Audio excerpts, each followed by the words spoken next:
English Matters. Who said this to whom? മിക്കവാറും English എക്സാംസിന് ചോദിക്കുന്ന ഒരു ചോദ്യമാണിത്. Who said this to whom? ഇത് ആര് ആരോട് പറഞ്ഞതാണ്? ആരോട്? To whom?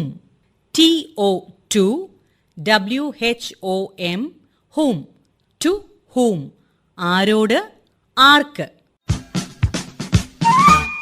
To whom were you speaking on the phone? നീ ആരോടായിരുന്നു ഫോണിൽ സംസാരിച്ചു കൊണ്ടിരുന്നത്?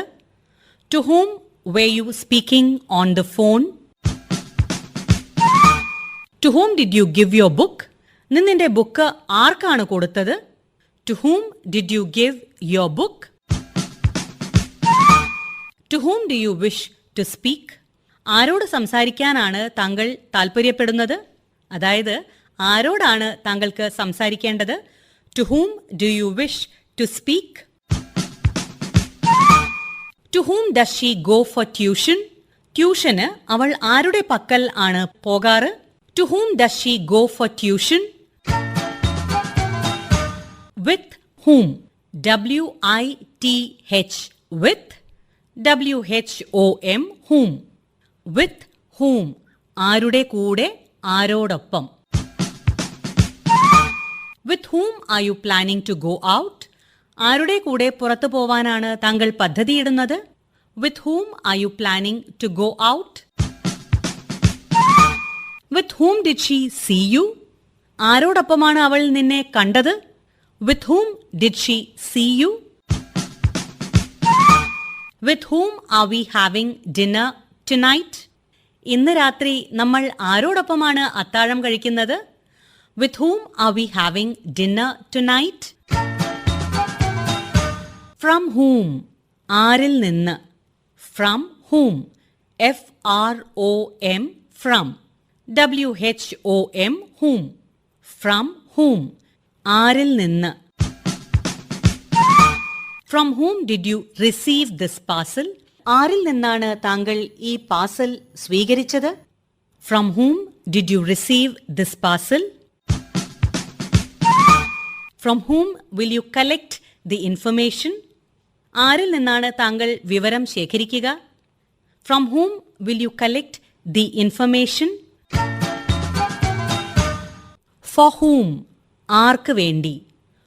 F-O-R for. W-H-O-M whom. For whom? ആർക്ക് വേണ്ടി.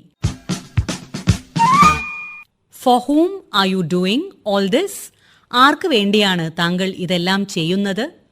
For whom are you doing all this? For whom did you leave the gate open? ആർക്ക് വേണ്ടിയാണ് താങ്കൾ gate തുറന്നിട്ടത്? For whom did you leave the gate open? താങ്കൾ ഗേറ്റ് തുറന്നിട്ടത് ആർക്ക് വേണ്ടിയാണ്?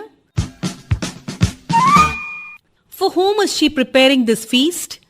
ആർക്ക് വേണ്ടിയാണ് അവൾ ഈ വിരുന്നൊരുക്കുന്നത്? For whom is she preparing this feast? Ernest ഹെമിംഗ്വേയുടെ For whom the bell tolls അഥവാ മണി മുഴങ്ങുന്നത് ആർക്ക് വേണ്ടി എന്ന നോവൽ എത്ര പേർ വായിച്ചിട്ടുണ്ട്? അദ്ദേഹത്തിന്റെ മറ്റു പല നോവലുകളിലെയും പോലെ യുദ്ധത്തിന്റെ നിരർത്ഥകതയാണ് ഈ നോവലിലും വെളിവാകുന്നത്.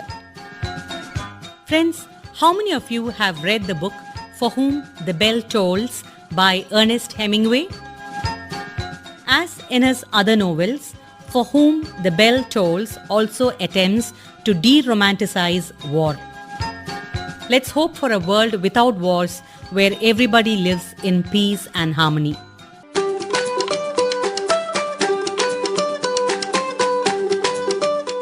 English Matters, presented by Smita Manikot.